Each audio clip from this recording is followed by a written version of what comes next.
some kind of a land use regulation system into place, some kind of zoning. So, couple of important things. If you're a landowner, like Native Corporation, or a private landowner, or even if you own municipal land, you want to know, well, what is the borough suggesting? What's the big picture here? You don't want your rights to feel like they've been impinged upon. So when you do a comprehensive plan, I mean, it usually takes a year, year and a half. You involve a lot of parties. You've got to work together or it doesn't work. It could still, I imagine the concern is that this could feel like, an iron hammer coming from above. I guess all I can say is you have to look at the example of other boroughs, and it's probably a mixed bag. I guess I'm sort of I feel like I'm not explaining this that well, but it's an important question. So you work together on a borough comprehensive plan. You can't, private property rights, you can't have an unnecessary taking. I mean, I'm going like way overboard here potentially, just to sort of say, you have to be very careful. There's rules you got to follow. You can't be arbitrary and capricious, but you work together and say, where are the lands that we as a borough want to develop? What do we want for recreation? What do we want for subsistence? What do we think has oil and gas potential? Where should there be future residential development? Where's the ag land? And you look at those and you color up your map so that you indicate how we as a borough feel like our land should be managed. You actually have the borough comprehensive plan, the state has to look carefully and follow the rules or talk hard if there's differences of opinion between the state and the borough. That's one of the advantages. Once you get through that exercise, then you establish some kind of a zoning system. In the Denali Borough, for example, it's a very simple system. There's one zone in most places, and it's in the plan. I don't remember what it's called, but any use is basically allowed. There's two places, like one right around the scenic corridor and one by the airport, I think, where they have a different zone. So you can set up something very simple, or, as I'm sure you're aware, in Fairbanks, there's some complicated zoning. In the rural areas, it's pretty permissive, but in the urban area, it's pretty complicated. So you have flexibility, but as a borough, you are supposed to set that up. One last point. On the bottom of that page, it says any borough taxes therefore would only apply to Ansca land if it was subdivided under lease or being developed. So Native corporations developing their land would then have to pay property taxes. Yep, they would, correct. Is there anybody that hasn't made a comment that wants to? Sir?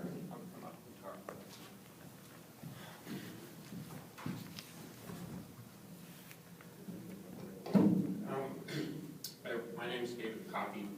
I do live in this city. I've not ever been necessarily in favor of the borough.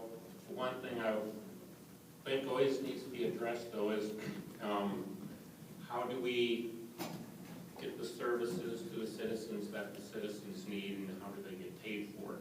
A lot of what this whole borough study thing has revolved around is making the state pay for education or roads or whatever, and we don't want to be taxed and stuff like that. My own take on it is that, and the pipeline's been a big issue this evening, is that we have a state that has one pony in the race when it comes to funding government, and that's the oil and gas industry.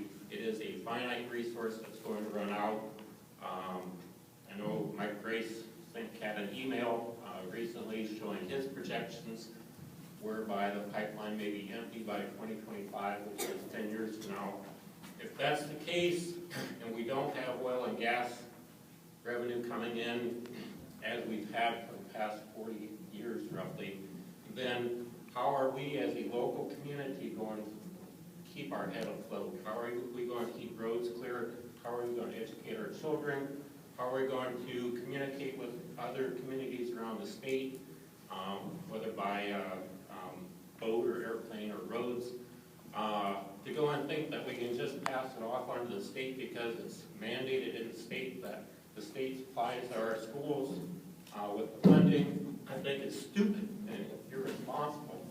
And I don't think that we should go and just look at this borough study and say, the only thing we need to do is sit back on our haunches and wait for the state to rescue us. What are we going to do as a community when the state funding and the federal funding no longer can support us? And that's the question that we should be asking ourselves, and that's the answers that we should be looking at. If our future lies in trying to get some kind of agriculture going here, then we should start doing it before the funding runs out. If our future is supplementing whatever the pipeline did because we have oil and gas across the river, then we should look for that as another source of sustenance for our community. But if we just go and argue with each other and say that the state's supposed to do all this for us, we're not going to get anywhere. And that's my main contention that I would have had with all the arguments that people have brought up, is that we're not looking at the reality that's staring us in the face. So I hope that makes somebody think. David Downer. You know, I have obviously nothing to add, those are your words. One thing that I don't think has come up here, and I don't think I've mentioned it, is that the theory behind that if you form a borough, you get state land to pick. The theory behind that is that you pick land that has resources that could be developed, or agriculture or biomass or whatever, so that you have some capacity to support yourself as a community. That's the theory behind it. Just That's the same theory with mental health trust and university land trust offices. We know where that went, so.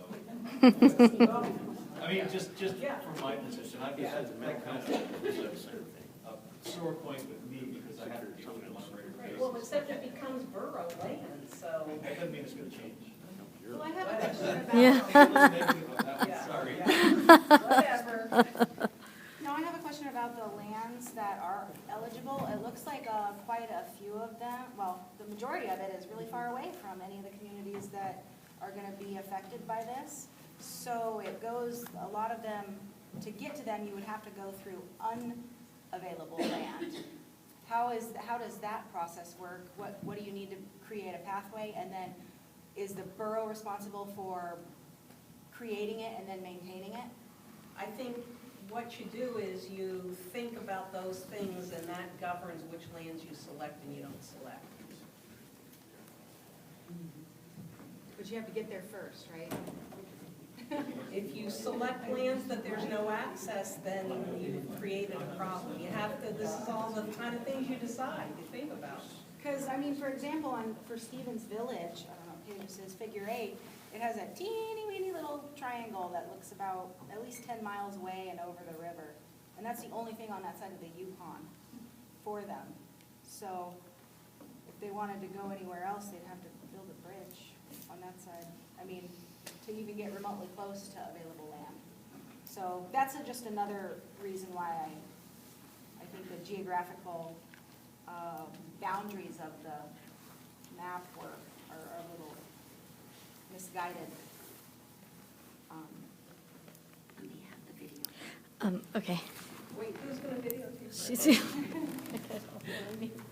Oh, my arms. Okay, I got a little confused with your answer from Clarence there. Yes or no, can native lands be zoned? Yes. Okay, thank you. Well, There was wait, a- when you say native Okay. lands, ANSA lands can be zoned, but not native allotments, village town sites. I think those are the two categories. They are not subject to zoning.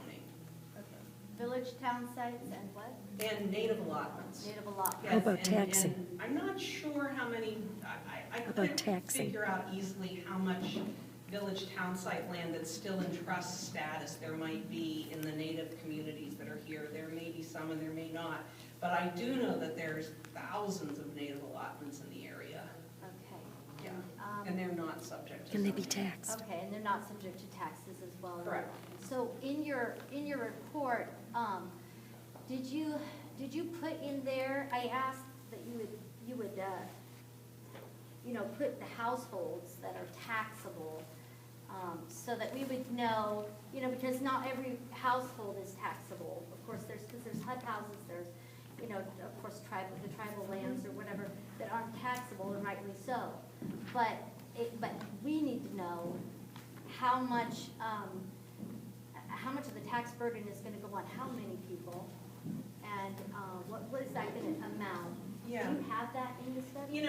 I remember that you asked that, and I really did try to figure that out. And it's just, there isn't, without having an assessor, go out and look, the data isn't really available. What is available is from the American Community Survey, which, has its own problems in small areas, but that's where I was able to find out that like 17% of the owner-occupied houses in this, the bigger region were worth less than $50,000, plus or minus a margin of error. So it's based on looking at that and a couple other things that's why I came up with that range of like, it could be 156,000, it could be 323,000. I really can't say how much for sure will come from private property, because I don't have the data to answer it more specifically. I do, in different places in the report, it does say who's exempt, from property tax, and then it has the mandatory exemptions and the optional exemptions from property tax in one section here. They're all lumped together so that you could step back and look at that. Okay, so you really wouldn't know for sure, like say if the oil revenues went bye-bye, you wouldn't really know how many people would actually, or how many households, I should say, would actually be taxed. You wouldn't really be able to say what our mill rate would be if we didn't have the oil. Is that right? This is 50. right. I mean, you have to, it'd be a whole different scenario to run. The required contribution from education would go down, the amount you get from taxes would go down, what other sources of revenue are there, could you make ends meet? I mean, it's a whole different scenario that somebody'd have to do. I hope that with the information I've given you, if you want to dig into it, you've got enough in the future to know how to start to run some numbers, but yeah, it's like, those are important things to think about. So, Yeah. so the part about the property values and the tax structure, 6 mil, 12 mil, Right. whatever, is really more of an unknown at this point. Well, for the it's most part. I've made assumptions. I've documented the assumptions that I've made and why I made them to create a reasonable scenario to say, okay, because before I did this, it was like, well, should we form a borough or not, or we hate boroughs, or what happens to us if we do this? So what I tried to do was to create, based on what I learned and what I heard and the comments I got, a reasonable scenario and just run it to show this. But as it says in here, it's a point in time based on assumptions. So you got to think about it carefully. I remember you saying last time you were here that the community revenue sharing was going to be gone. Hilt. Okay. Yeah. All right, so Yeah. that's where I was Yeah. confused. And just at the last minute, PILT was reauthorized for 1 year, but it does not look like it's coming up. Okay, all right, so, and you're gonna take that out of the budget, right? Yeah, I mean, well, I'm not, PILT, it's like it existed the year that I ran these numbers, but when I look, at the scenario, table 1, where I look only at the impact from borough formation or annexation, there's no PILT in there. Yes. Do you have any more? I don't have any more, they are gone, but you can download them. Yes. Just to clarify, Yeah. houses are taxed. There's 1,300 houses in Nenana that are all taxed. Right, you get once they become individually owned, yeah, then they are subject to taxation. Okay, great. Sir? Just from my own curiosity here, it says scenario 4, the greater Nenana area is annexed into Fairbanks North Star Road, which we know that's not going to happen. The city of Nenana remains the city of Nenana, and 4 Mile Road remains an unincorporated community. What dictates that? What makes that as that is? Oh, just because I'm assuming that 4 Mile Road doesn't want to make a petition to incorporate as its own city. If it wanted to, it could. It's just, How is it recognized now?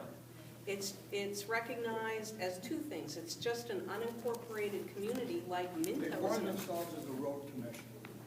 That's all it is an unincorporated community, and there's a census designated place for 4 Mile. That's what the boundary is. It's the census designated place called 4 Mile. Okay. I'm sorry, I have a couple more questions. You said that the city or the borough can't go bankrupt, like if something happened. If that is the case, and then when the state comes in and takes over, because the city or borough can no longer pay their bills, then what will they do?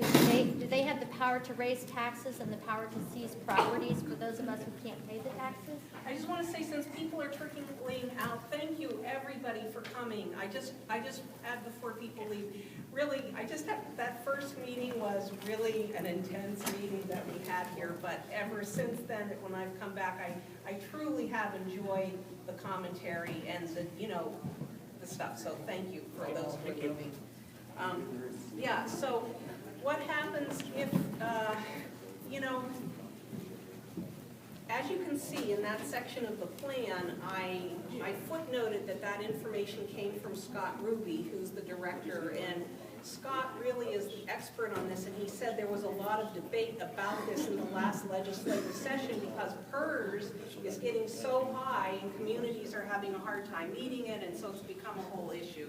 But if you went, what he explained to me was, if a community went bankrupt, and you can't go bankrupt if you couldn't pay your debts that you had, and eventually, the example he gave me was, since state revenue source is like the steady, regular resource revenue that comes in, like a trustee has been appointed in the past to use that state revenue sharing to pay off like the retirement debt that a community that no longer could afford their stuff did to make sure they met their obligations. And that's what he could say. I don't know about anything beyond that. I can't imagine maybe municipal property, but no private property or anything. Okay, and then also, you had said that if it came down to it, this would go to a vote of the people. Is that correct?